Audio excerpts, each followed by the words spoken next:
नमस्कार, बहुत बहुत स्वागत है एक बार फिर से आप सभी लोगों का जेएमएच न्यूज़ चैनल में। मेरा नाम है नवनीत जेएमएच। उत्तर प्रदेश की आंगनबाड़ी कर्मियों का मानदेय आने का सिलसिला जारी हो चुका है। दरअसल आंगनबाड़ी कर्मियों ने खुद ही इसकी जानकारी दी है। दरअसल स्क्रीनशॉट शेयर करते हुए आंगनबाड़ी कर्मियों ने बताया है कि उनके अकाउंट में एक माह का वेतन आना शुरू हो चुका है। आप भी अपना अकाउंट चेक कर सकते हैं, पता कर सकते हैं कि आपके अकाउंट में एक माह का मानदेय आया या फिर नहीं, चूँकि आंगनबाड़ी बहनों द्वारा बताया जा रहा है कि उनके जनपद में आ चुका है। कई जनपदों से ऐसी खबरें निकल कर आई है, लेकिन अभी तक अगर आपका मानदेय नहीं आया है तो चिंता करने की किसी प्रकार की आवश्यकता नहीं है। बहुत ही जल्दी अकाउंट में आ जाएगा, क्योंकि मानदेय आने में हमेशा ही लेट लतीफ़ी हुई है, कोई नई बात नहीं है।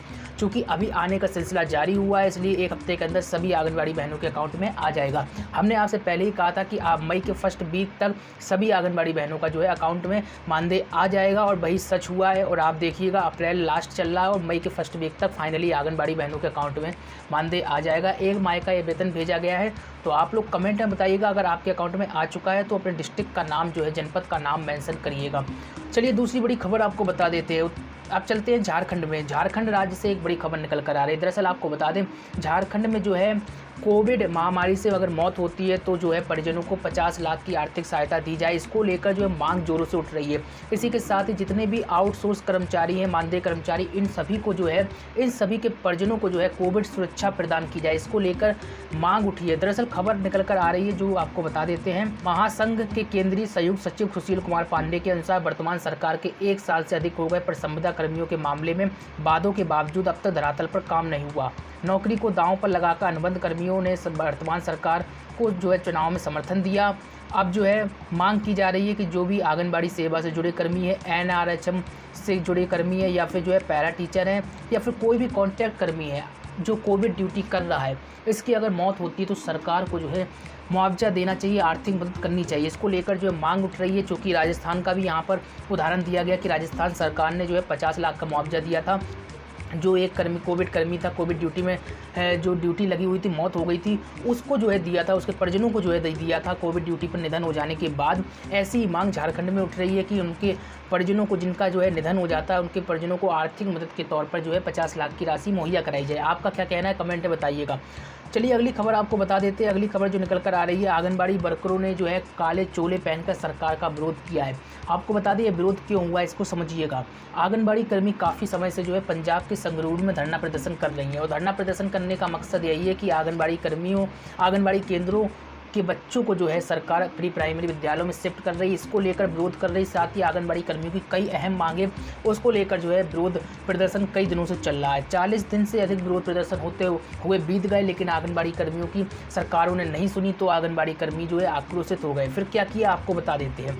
दरअसल आपको बता दें, शिक्षा मंत्री विजय इंद्र सिंगला की कोठी के समक्ष 41 दिनों से पक्के मोर्चे पर बैठी आंगनबाड़ी मुलाजिम यूनियन सीटू की अगुवाई में आंगनबाड़ी मुलाजिम के सब्रों का बांध जो है टूट गया, और आंगनबाड़ी मुलाजिमों ने काले चोले व काले दुपट्टे पहनकर शिक्षा मंत्री की कोठी से जिला प्रबंधकीय कॉम्प्लेक्स तक विशाल रोष मार्च निकाला। और इसमें आंगनबाड़ी मुलाजिमों ने जिला प्रबंधकीय कॉम्प्लेक्स की दीवारें फांदकर अंदर दाखिल होने का प्रयास भी किया।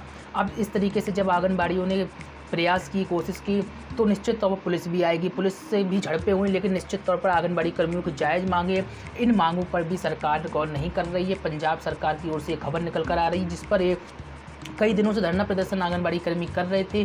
जब जिनकी नहीं सुनी गई तो इस तरीके से इनको कृत करना पड़ा। काला जो है दुपट्टा, काला चोला ओढ़कर जो है प्रदर्शन करना पड़ा। निश्चित तौर पर इस सरकार का विरोध जताता है। कोई भी काला झंडा हो या फिर काले कपड़े ही, आपको बता दें, विरोधी स्वर एक तरफ समझ लीजिए। अगर काला कपड़ा कोई पहनकर जा रहा है, या फिर आपको बता दें सरकार को झंडे दिखाए जा रहे हैं, तो ये समझ लीजिए सरकार के खिलाफ है, और सरकार का वह व्यक्ति विरोध करता है। और काला दुपट्टा, काला झंडा, काला कपड़ा पहनकर इसी कारण से आंगनबाड़ी कर्मियों और आंगनबाड़ी यूनियन ने विरोध जताया है, और सरकार से कहा उनकी मांग अगर पूरी नहीं हुई तो अनवरत वह धरना प्रदर्शन ऐसी जारी रखेंगे। कहीं ना कहीं इस मामले को सरकार अब जो है पंजाब की गंभीरता से लेने की ज़रूरत है, क्योंकि अगर गंभीरता से नहीं लेगी तो आंगनबाड़ी कर्मियों का जो प्रदर्शन उग्र होता चला जा रहा है। कहीं ना कहीं अब सरकार को यहाँ की जागने की ज़रूरत है। अगली बड़ी खबर आपको बता देते हैं। दरअसल आपको मालूम होगा कि अभी उत्तर प्रदेश में सूखा राशन व्यवस्था चल रही है, और इसी के तहत जो है सूखा राशन में जो भी सामग्री दी जाती है, जैसे कि गेहूं, चावल हो गए, सब दी जा रही थी। ऐसे में जो है भगदड़ मच गई, एकदम से ग्रामीण टूट पड़े, जिस पर जो है आंगनबाड़ी कर्मी के साथ भी अभद्रता के आरोप भी लग रहे हैं। पूरी खबर आपको बता देते हैं कहाँ से ये खबर निकल कर आ रही है। दरअसल आपको बता दें, यह खबर जो है फरकापुर गांव के प्राइमरी स्कूल में 3 आंगनबाड़ी केंद्रों पर जो है लाभार्थियों को गेहूं, चावल, चने की दाल के पैकेटों के वितरण में छीना झपटी हो गई। दरअसल कन्नौज जनपद से ये खबर है।